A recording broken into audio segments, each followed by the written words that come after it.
Bonjour, bienvenue sur les chroniques d'Amanima. Je suis Pascale, vétérinaire, acupunctrice et praticienne en médecine traditionnelle chinoise. Et aujourd'hui, je vais vous parler Zone Yin, Zone Yang. D'ailleurs, j'ai un pied de cheval sur ma zone Yin. Eh oui!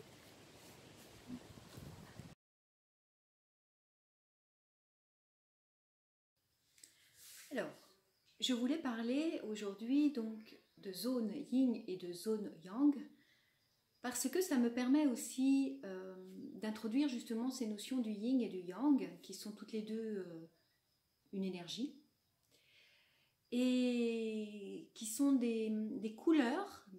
On a deux grandes couleurs d'énergie, donc le Yin et le Yang, définis donc par la physiologie chinoise. Et ces deux grandes couleurs représentent aussi deux forces qui sont dites opposées complémentaires et interdépendantes. L'une ne peut pas exister sans l'autre. Donc quand on parle de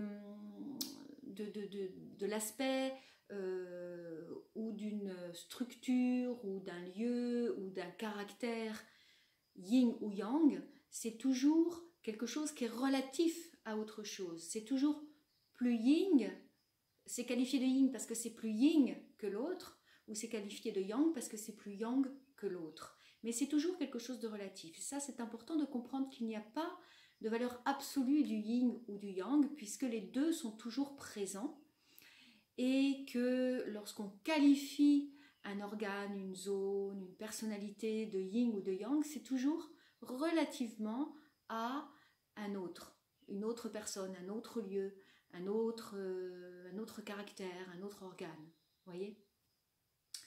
Et en ce qui concerne zone yin et zone yang, je voulais vous en parler pour nos animaux, parce que je trouve intéressant d'avoir conscience, lorsqu'on touche un animal, de savoir si on est plutôt à toucher une de ces zones yang ou une de ces zones yin. L'être humain, je vous ai dit, il est debout, et donc globalement, on peut dire que tout le devant du corps est plutôt yin et tout l'arrière du corps est plutôt yang. Donc on a une zone yin et une zone yang, toujours en étant relatif à ça par rapport à ça, ce côté-ci par rapport à ce côté-là. Hein, donc plus yin ou plus yang. Donc le yin devant, le yang derrière. Alors nos animaux qui sont donc eux à l'horizontale, dans leur axe horizontal, eh bien ils auront donc une zone yang qui est la zone de tout le dessus du corps et une zone yin qui est la zone de tout le dessous du corps. Et ça c'est important quand on comprend aussi les subtilités de ce qu'est le yin et le yang. Le yang, avec le yang, on va avoir tout ce qui est la partie plutôt mise en lumière, la partie qui se voit, mais c'est aussi la partie qui a une force d'action directe, qui a une force de mise en mouvement, qui a une force aussi de répulsion, d'attaque.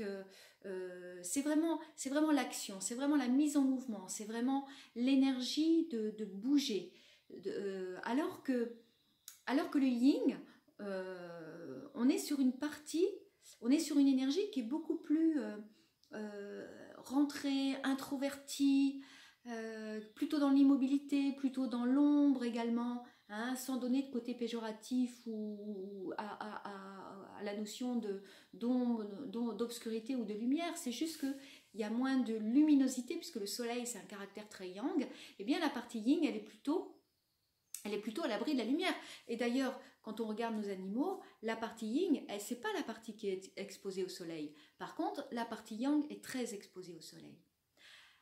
Alors, qu'est-ce qu'on peut déduire de ça? Eh bien, le yin, c'est cette notion aussi d'énergie rentrée, d'introspection.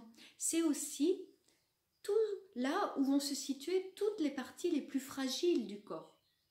Hein, l'exposition de nos organes, ici, devant, hein, tous nos organes, eh bien, c'est quelque chose de fragile. Et les guerriers, d'ailleurs, hein, savent bien qu'il faut absolument protéger cette zone, mais nos animaux le savent très très bien aussi, hein, et qu'ils vont plutôt aller combattre avec des parties yang de leur corps. Hein, d'ailleurs, quand on dit qu'on tend le dos, eh bien, c'est qu'on va plutôt exposer son dos, parce que là, on sait qu'on peut prendre des coups. Hein, on peut éventuellement voilà, se protéger par l'intermédiaire du dos, et le but étant de protéger plutôt sa zone yin. Et pour nos animaux, c'est la même chose.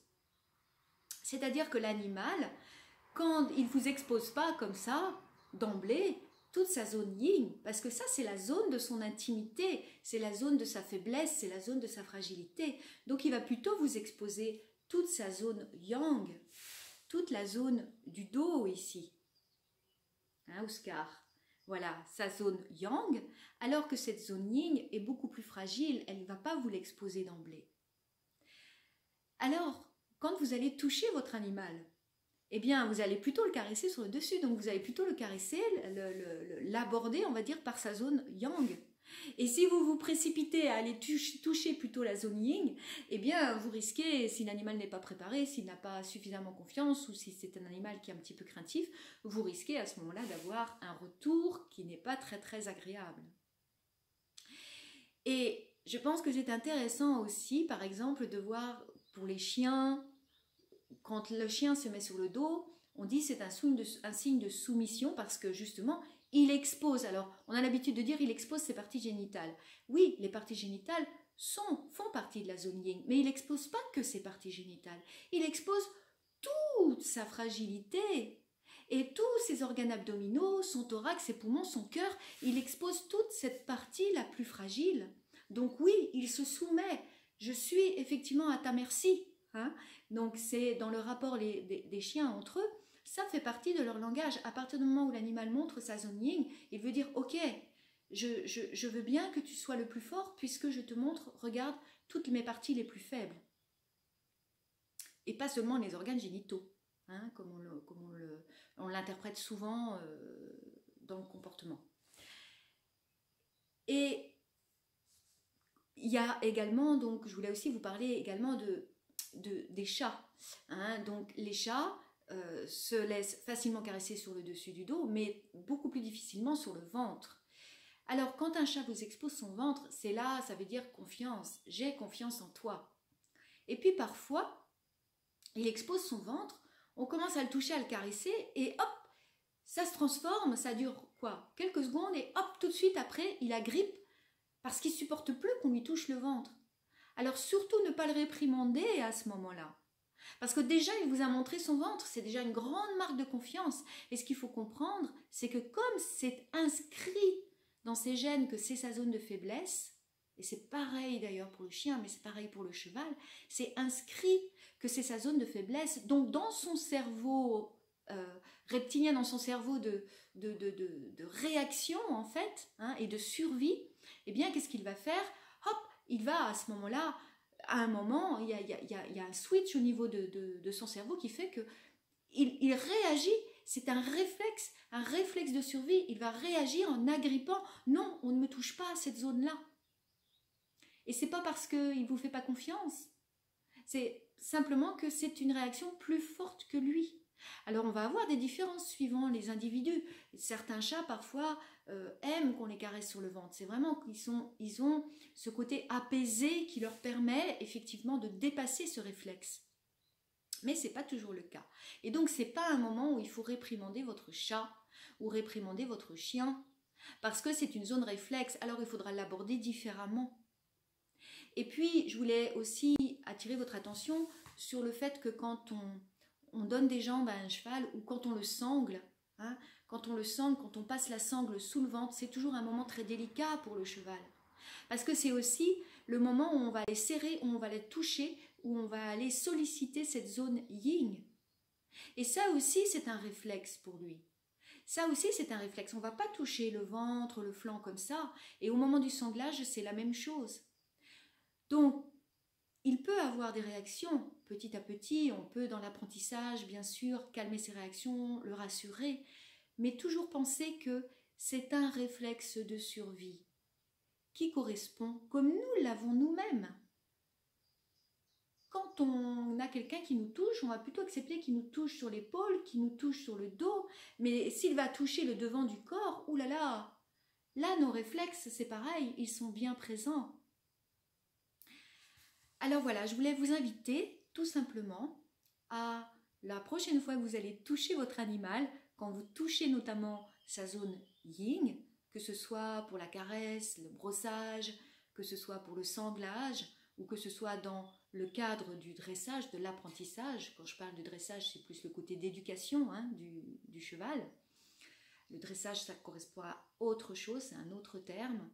Et dans cette éducation, eh bien, sachez que et pensez que vous allez vers sa zone la plus fragile et que vous pouvez déclencher un réflexe qui est juste un réflexe de protection. Et donc ce réflexe-là, eh bien, il y aura un peu d'apprentissage, justement, il y aura un petit peu d'éducation, il y aura un petit peu de temps et un peu de patience à avoir pour que votre animal accepte. Voilà ce que je voulais vous dire aujourd'hui sur Zone Yin, Zone Yang. Et si cette vidéo vous a plu, eh bien, je vous invite à partager les chroniques d'Amanima. Je n'ai pas fini de vous parler parce que j'ai encore plein de choses à partager. Et je suis tellement contente de vous inviter aussi à cette vision grâce à la physiologie de la médecine chinoise qui nous permet derrière d'avoir bien sûr toute une médecine, mais déjà de comprendre physiologiquement en abordant l'animal effectivement sur sa version énergétique, sur sa place aussi dans l'univers, dans la nature, et eh bien voilà, je me réjouis de partager tout ça avec vous. Donc voilà, partagez cette vidéo et puis je vous dis à la prochaine thématique.